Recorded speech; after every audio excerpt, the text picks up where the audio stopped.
سلام سلام خبرات تخاتلت التي في خميس أنا أحكم نملسنا متيناكم علنا بخال توسخي حبريتات خناتات ناي تجراي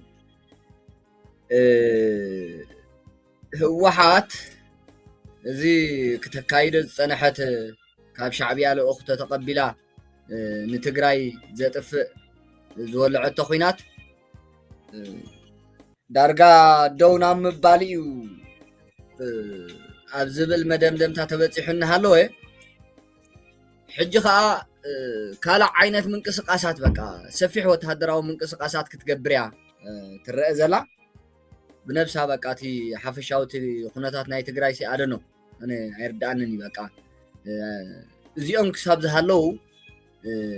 ዝርከብ ሰላም ዘሎ ኮይኑ አይስማዓንን ምክንያቱ በቃ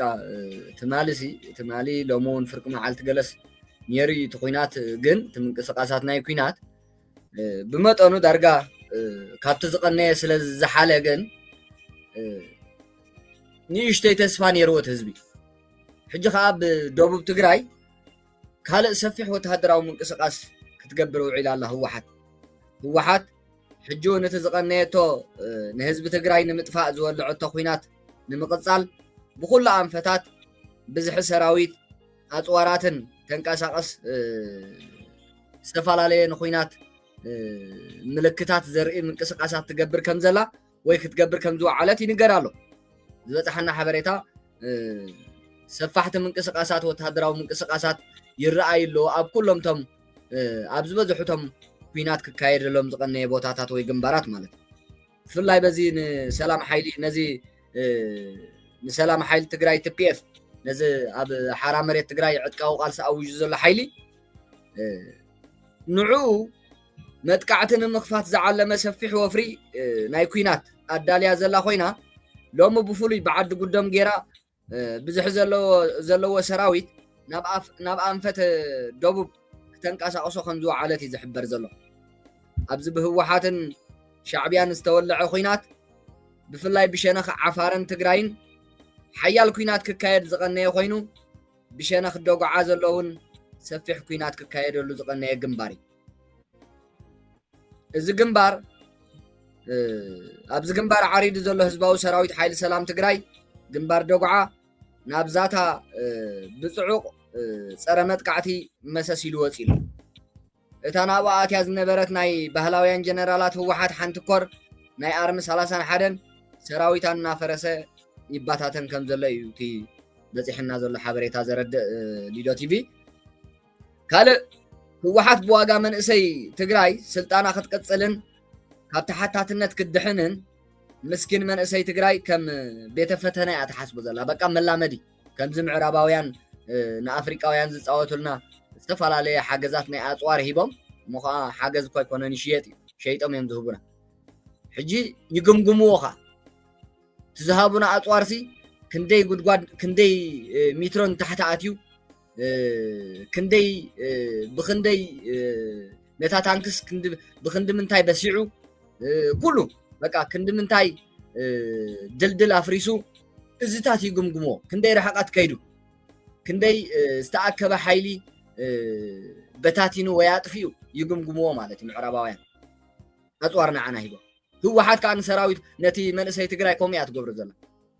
ኳሕኳሕ ተብል ወነን ድልየትን ዓቕምን ናይቲ ሰራዊት ትግምግሞ በቃ መላመዲ ጌራቱ ዝገርም ህወሓት ብዋጋ መንእሰይ ትግራይ ስልጣና ክትቀፅልን ካብ ተሓታትነት ክድሕንን ምስኪን መንእሰይ ትግራይ መፈተኒ ትገብረላ ህወሓት ንፌደራል ናብ ድርድር ንምምፃእ ተባሂሉ መንእሰይ ተቐዝፍ ህወሓት ኣቃልቦ ማሕበረሰብ ዓለም ንምርካብ ተባሂሉ ኩናት ትውልዕ ህወሓት ሕጋውነት ህወሓት ክትመልስ ክትብል ውግእ ትፅሕትር ሽርሒ ህወሓት ሰራዊት ናብ ዘይምልከቶ ኩናትን ድፋዕን ናብ ዝተፈላለየ ዘይፍቁድ ቦታታት እትያ ክተውፅስ ሰብን ንብረትን ተብልዕ መሬትን ሰማይን መጥቃዕቲ ቅድሚ ምድላው ከይገበረት ንቆልዑ እተው ትብል ኣደዳ ሞትን መጉዳእትን ትገብር እያ ህወሓት ዓቕምን ሳይንስን ዘይብልካስ በቃ ኣብ ህወሓት ዝርአ ለካቲት ኣብ ሑመራ እናበልካ ሰብ ብምርስሳን ንህዝቢ ትግራይ ብምድንጋር መንእሰያት ኣብ ዘይፈልጥዎ ኩናት እትያ ትህልቕ ኩናት ንምጅማር ኣብ ሆቴል በቃ ናይሽቶ ቆልዑ ደቂ 18 ደቂ 20 ሒዛ እናሓደረት ብዊስኪ እናተጋጫጨበት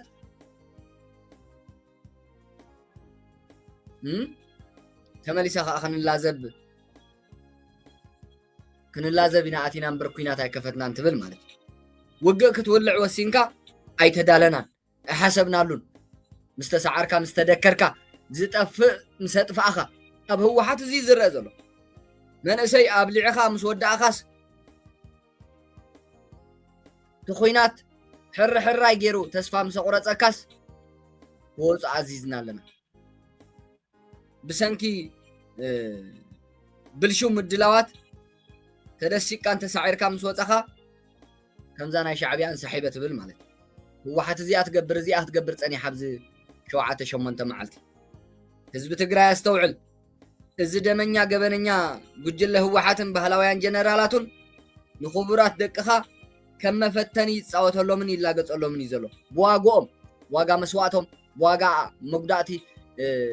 ኣካላቶም ስልጣኖም የደልድሉ ካብ ተሓታትነት ከዓ ከምልጡ እዚኦም ብደም ሰብ ዝዓበይን ዝፀገቡን ዝዓበዱን እዮም ዝሰኸሩ እዮም ብሰንኪ ናይ እኒ በቃ ዝወደቐ ቅዲ ኩናቶም ወለዶ ትግራይ ይበርስን ይፀንትን እዩ ዘሎ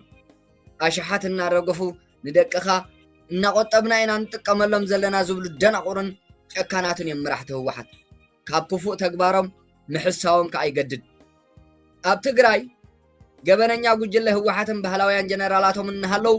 ፀገም ትግራይ ብፍጹም ክጋደድ እምበር ኣይፍታሕን እሞሲ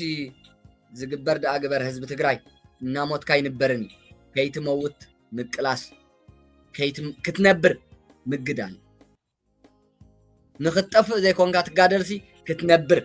እዚ ናይ ህወሓት ኩናት ንኽትጠፍእ ኢኻ ትጋደሎ ዘለኻ ንኽትጠፍእ ኢኻ ትሳተፎ ዘለኻ ህዝቢ ትግራይ ስለዚ ቆም በቃ ደው ኢልካ ምሕሳብ እንታይ ኢኻ ትገብር ዘለኻ ህዝቢ ትግራይ ባዕልኻን ደቅኻን ምስ ቲፒኤፍ ተሰሊፍካ ምስ ውሕስነት ክህበካ ዝኽእል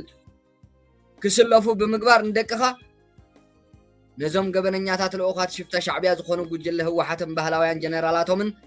ካብ እንግድዓኻ ንሓንሳብን ንሓዋሩን ኣወግዶም ጥራሕ ዘይኮነስ ናብ ፍርዲ እውን ክቐርቡ ክትቃለሲ ዝግባእ ክተቕርቡ ናብ ፍርዲ ክተቕርቦም ኣለካ እዚ ኣብ ትግራይ ዝካየድ ዘሎ ኩናት መሰረቱ ሕጂ ሓደገኛ እዩ ኣነ ብለኩም ቀኒየ እንድሕር ዳ ኣብዚ 2-3 መዓልቲ ዕልባት ዘይረኺቡ እዚ ኩናት እዚ ኣብዚ ሳልስቲ ኣብ ማቻሬ ኣብ ዝበሃል ቦታ ኣብ ዝወዓለ ኩናት ኣብኡ ዝጠፍአ ህይወት ናይ ሰብ ኣብኡ ዝጠፍአ ኣካለ መጉዳእቲ ዝተረኽበን ዝተረኣየ ብዙሕ ሞትን መቁሰልትን ዘሕዝን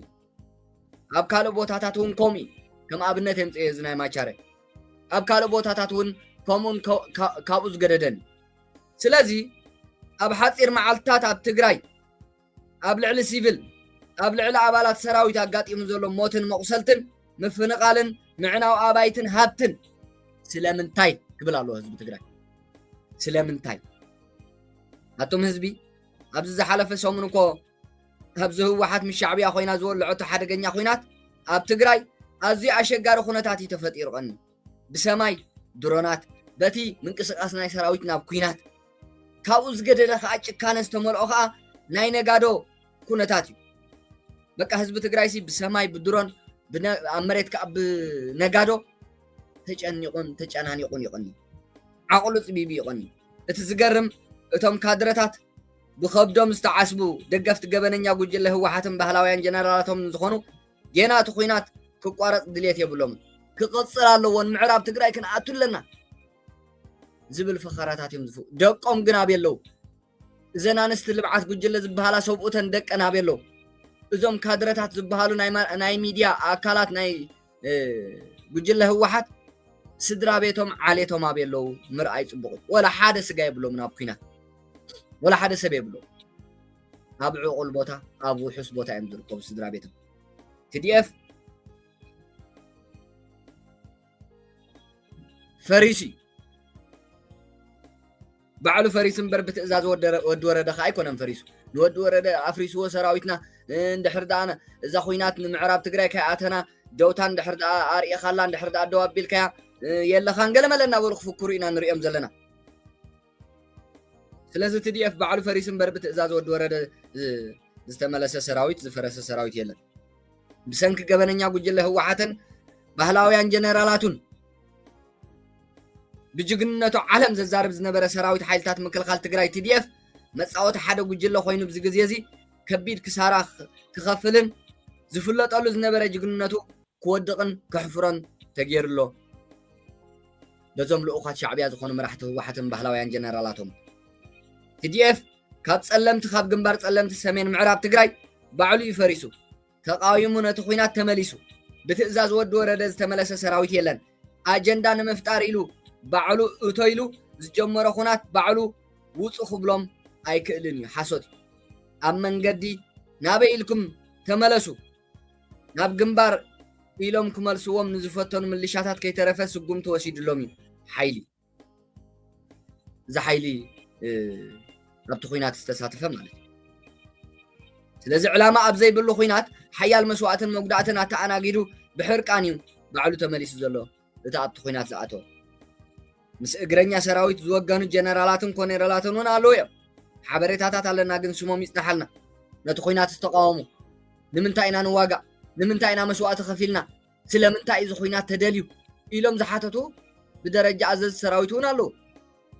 ኣብ ሓደጋ ከይነእትዎም ይጽናሓልና ጉጅለ ህወሓት ኣብዘን ናይ ሒደት መዓልቲ ውግእ ኣብ ምንታይ ቁመና ከም ዘላ ብዝግባእ ተማሂራ ኣላ ትመሃር ኣይኮነትን እምበር كم قدم يمسلكن وحجي وسدكن كم زبهال هوحات ناب بمرصا بحزب دمصي تنقيلاس تدربيتلو مسرح عينا النار ايا كتاعتون كخونن سلازي دليت ناب كينات تاعتيا ناب كينات اتيا لو كينات ولي عقن يالو ግን መማረጽ የለን እታዛ አመነትላ ተخصውን ፈሽላታ ንምቅቃል ናይ ሰራዊት አጋጢሙ ምብትታን ናይ ሰራዊት አጋጢሙ ዝዋጋ አላ ሰራዊት ሲና ሁሉ ነገር ሻዕቢያ ብድሕሪት ኮይኑ ጥራሕ ደፍ ካለ ተወሳኺ ኳሕ እንተ ጀሚራ ሶምናት ከም ዘይተጸንሕ እዘን ሒደት መዓልታት ኣምሂረን ኣኾና ተስፋ ንገብርና ስማዕ TDF ስማዕ ሰራዊት ኣብ ትሕቲ ባህላውያን ጀነራላት ህወሓት ዘለኻ ናይቲ ማለት TDF ፍረ መስዋዕትኻን መቁሰልትኻን ክብሪ ዓድኻ ክሕሎን ግዝኣትን ተማዛበልትን ምምላስ እዩ እዚ ዝኸውን ድማ መስዋዕትኻን መጉዳእትኻን ሓንሽሹ ካብ ክብሪ ዓዲ ክብሩን ስልጣኑን ዘቀድም ኣኽሳር ጉጅለ ተኣልዩ ጉዳይ ትግራይ ጉዳይ ተጋሩ ንዝኸውን ጥራይ ንስኻ ዋርድያ ሓደ ጉጅለ ይኮንካን ምእንቲ እቲ ጉጅለ ትርጉም ዘይብሉ መስዋዕቲ ከይትኸፍል ተጠንቀቕ ምስ ኣሕዋትካ ኣይትተሃላለኽ ኣይትዳመን የግዳስ ተራዳዳ ተላዘብ ፍልያትካ ጽቢብካ ንሓበራዊ ረብሓ ትግራይ ጠጠው በል ናብ ከውሕሰካ ዝኽእል ውሕስነት ክህበካ ዝኽእል ናብ ክትሞተሉ ዘይትኽእል ክትእለኽ ትክእል ኣለካ ደው ኢልካ ይትጸበዮም ኩናት ክሳብ ዝውስኑ መራሕቲ ህወሓት ዋላ ለይቲ ምስ ሰኾሪኦም ያላ ተዋግኡ ስጉም ትውሰዱ ኢሎም ዝእዝዙ ንመራሕቲ ህወሓት ዋላ ደቂ 18 ቆልዑ ዘስክሮም ምስአን ክሓድሩ ምስአን ክብዕልጉ ኩናት ይውልዑ ሰይቲ ሰብኣይ ሰይቲ ሓዳር ኣቦ ቆልዑ ኣዶ ቆልዑ ጽብቕቲ እንድሕርዮም ሓዳርም ገዲፎም ምስኣ ክብዕልጉ ብሓይሊ ካብ ሰብኣያ ዝምንጥሉ እዮም ኩናት ይውልዑ ሽዑ ጽጋብ ስለዚ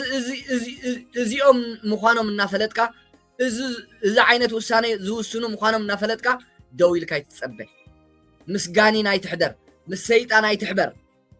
ሰራዊት ኣብ ትሕቲ ባህላውያን ጀነራላት ህወሓት ዘለኻ ናይቲ ማለት TDF እዚታት የኽብል ዝደሊ ደቂ ዓበይቲ